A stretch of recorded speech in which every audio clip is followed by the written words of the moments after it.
So, with Twisted Metal Season 2 coming out this month, I was brainstorming ideas of how we could mark the occasion without retreading old ground that I've covered 100 times already. And that's when my good friend Jay's Reviews released a video ranking all the Mega Man games based on difficulty, so I thought, I'm gonna steal that. With permission, of course. Then again, he stole it from somebody else, so baba booey. So I'm gonna rank every Twisted Metal game based on difficulty on a scale of 1 to 5, 1 being too easy, 3 being just right, and 5 being so unforgiving that it harms the overall experience. Obviously, there are a few issues here. The average user experience will probably vary based on how much you've played the game. For example, I've played Twisted Metal Black 20 or 30 times by this point, but I've only ever played through Twisted Metal 3 or 4 a handful of times because that was enough for me.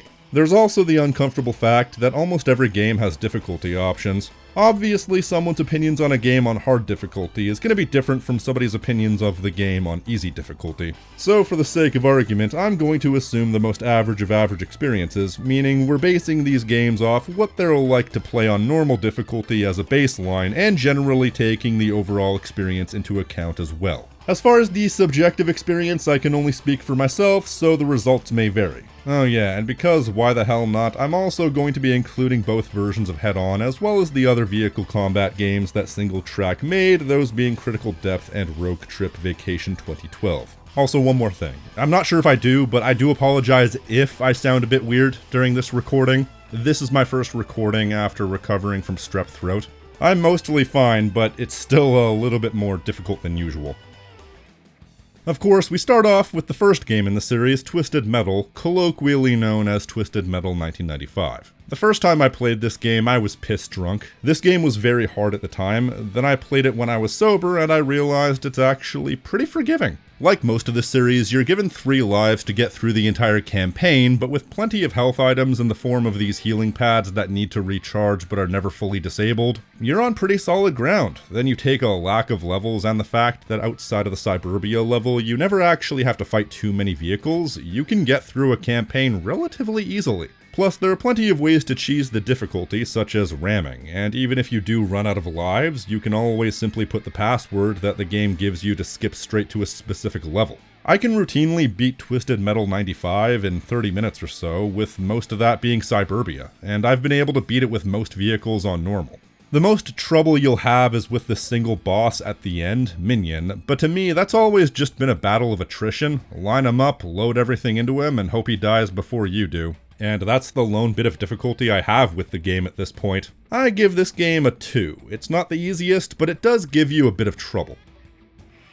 Twisted Metal 2 is pretty brutal. It's not the hardest thing in the world, but it is brutal, and it's also not forgiving to new players, given the fact that the game boots you to the main menu halfway through the game if you're playing on easy mode. But we're not talking about easy mode. With more levels, more vehicles per level, and of course more aggressive AI, your chances of winning drastic go down. Especially because you're still given the paltry 3 lives for the entire game. You also have 3 bosses instead of 1.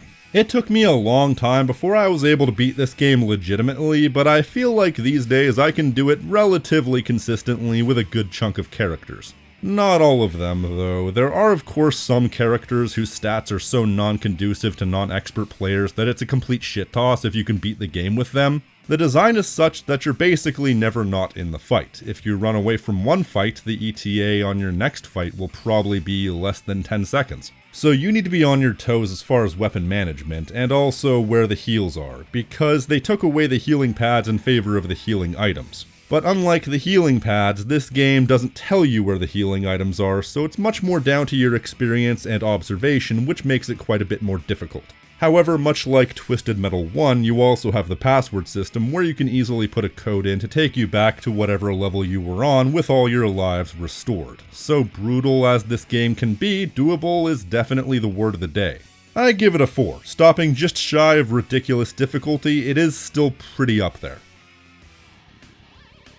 Twisted Metal 3 is a bit of a tough one to judge. I applaud them for not being as exclusive as the second game and how you can play through the entire game on easy. You just don't see the ending, and the endings are terrible in Twisted Metal 3, so who cares? But if we're cutting things straight down the middle, I wouldn't necessarily say the game is super hard so much as it's tedious. Enemies have tons of health, you see, and their AI is specifically programmed to go after the nearest health items if they get below a certain point. In that respect, battles can really drag on. But I also don't find that I die particularly often either, because you're given a pretty substantial amount of health as well. And altogether now, you can skip to a specific level if you get a game over. Which in hindsight is only not the case in a small handful of games, but in spite of the tedium, there's not one thing about Twisted Metal 3 that I can point to as a specific point of aggravation as far as difficulty is concerned. It's fairly consistent all the way through. I guess the final level is a bit obtuse if you don't know what to do, and the final boss is a bit of a challenge, but nothing that's given me trouble since my first couple of playthroughs.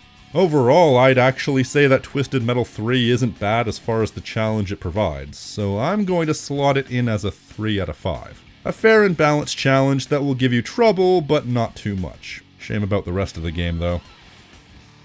Twisted Metal 4 is an interesting case because it has multiple factors that push and pull the difficulty in both directions. The game is functionally harder than some of the other games because it has a boss fight every single level, but then it also gives you 5 lives to beat the game instead of the usual 3. And they also have a system wherein you can put the different passwords in to skip to a specific level if you get a game over, not that you'll probably need it.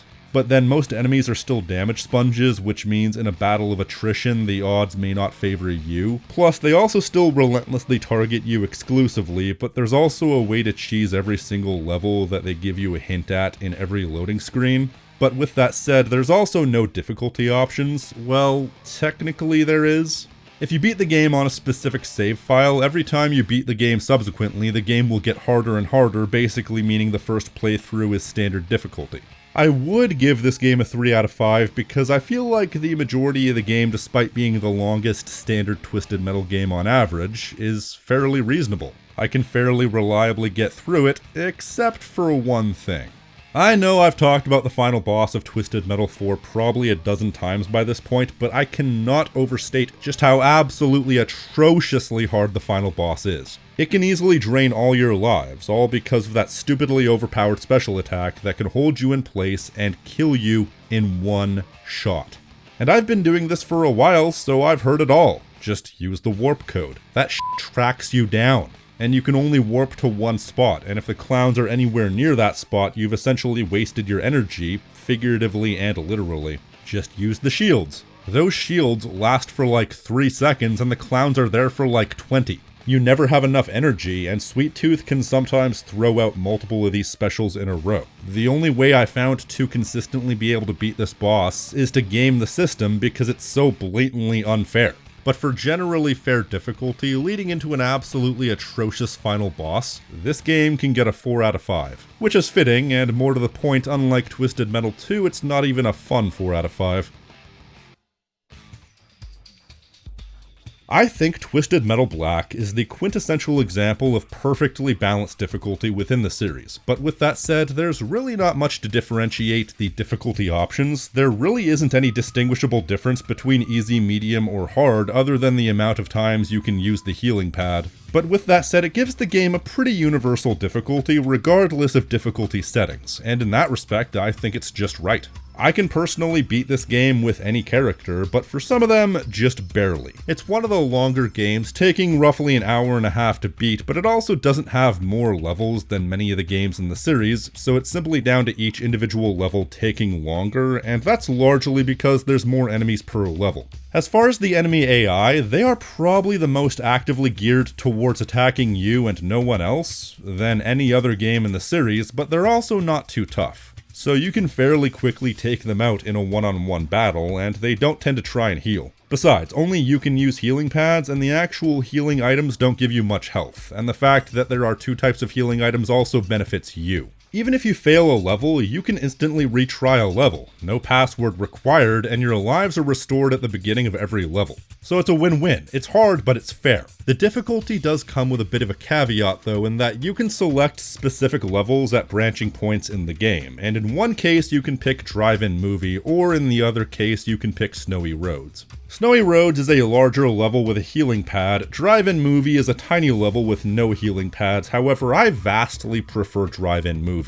Something about a small space and maximum chaos is fun as hell for me. Some people have given me shit in the past for that opinion, to which I say, get good. But I will admit, it is the biggest stumbling block the game can give you difficulty-wise, but the fact that you can simply select snowy roads alleviates the difficulty that drive-in movie gives you. And the final boss can vary in difficulty depending on what kind of special your character has, because some characters are not conducive to fighting the final boss whatsoever, whereas some characters like Manslaughter can rip it apart. But some characters are easier to play than others, and that still goes back to my point about how I can play through this entire game pretty much with any character with varying amounts of difficulty. But overall, I think it's the perfect balance in a Twisted Metal game, so it goes right down the middle at a nice comfortable 3.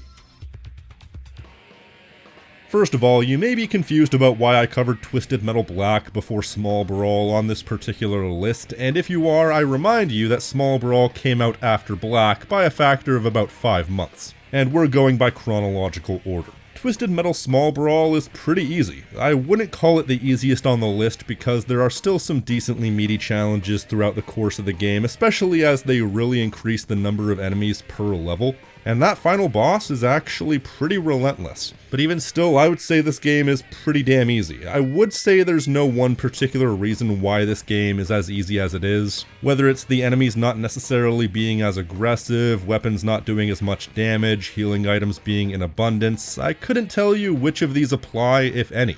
All I know is I can consistently beat this game with pretty much any character without too many stumbling blocks. But unlike some other games on the list, there are still stumbling blocks, so for the relatively smooth ride with a challenging finish, I would give this game a 2. Twisted Metal Head-On, regardless of the specific version, is really easy. It's so easy, as a matter of fact, they go back to having you beat the game on 3 lives, this time with no passwords. But you can earn extra lives through minigames. What makes this game so easy? Well, there are 2 things. First of all is the upgrade system. As you play through the game and kill enemies without dying, you'll gradually get various upgrades up to and including upgrades to your special attack, which makes them crazy overpowered.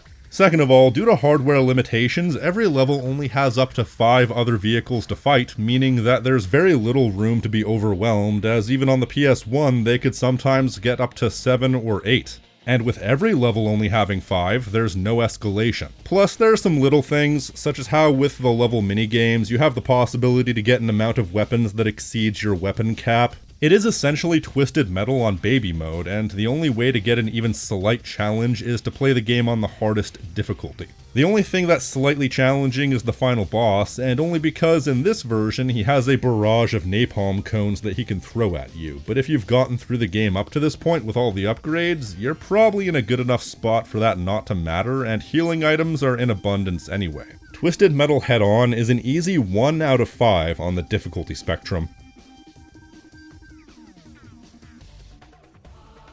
Twisted Metal Head-On for the PS2, that is to say the Extra Twisted Edition, is somehow slightly easier than the PSP version. Largely because it's the exact same game with little to no alteration. There's 3 alterations I can think of off the top of my head. 1, they boosted the frame rate. 2, they made all the textures shinier, for some reason. And 3, the final boss is slightly easier because one of his attacks were taken away, meaning it's fairly trivial to take the guy out with little to no effort. So in that respect, it's the exact same game, but slightly easier. You have the same level progression, the same low amount of enemies per level, the same amount of health, the same everything. So except for one other game, this might be the easiest 1 out of 5 on the list.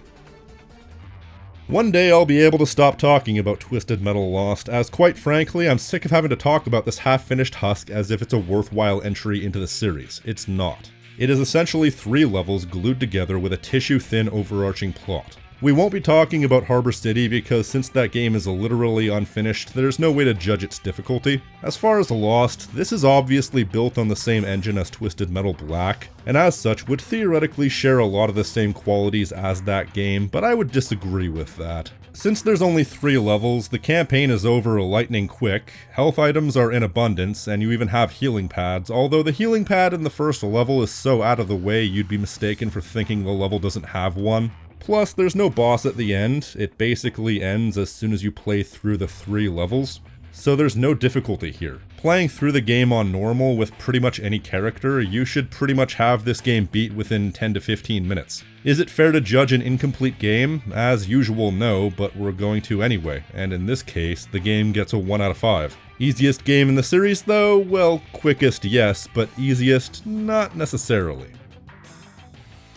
As with any particular examination of the Twisted Metal series, Twisted Metal 2012 is a monkey wrench, as it's the only non-traditional Twisted Metal game. And since it is non-standard, there's also a lot of questions you need to ask, such as what difficulty are we assessing here? Are we assessing the difficulty of beating the game, or the difficulty of 100%ing it, as in getting all the gold medals? Let's just go with beating the game. The difficulty will definitely vary from level to level. For most of the game, you can pretty much cheese the system by simply picking Sweet Tooth as a vehicle because while not fast, it's got buttloads of health. Even still, that doesn't give you a free pass for every mission, such as the Steel Cage missions, which penalize you for being outside of the marked area for too long, and that's difficult regardless of which vehicle you choose, and there are several instances where Sweet Tooth is either not available or is not optimal, such as the supremely difficult race missions, including that one race mission that turns into a fight at the end. So while you're probably gonna pick the fastest car in the game for the sake of winning the race, that battle at the end suddenly becomes stupid hard.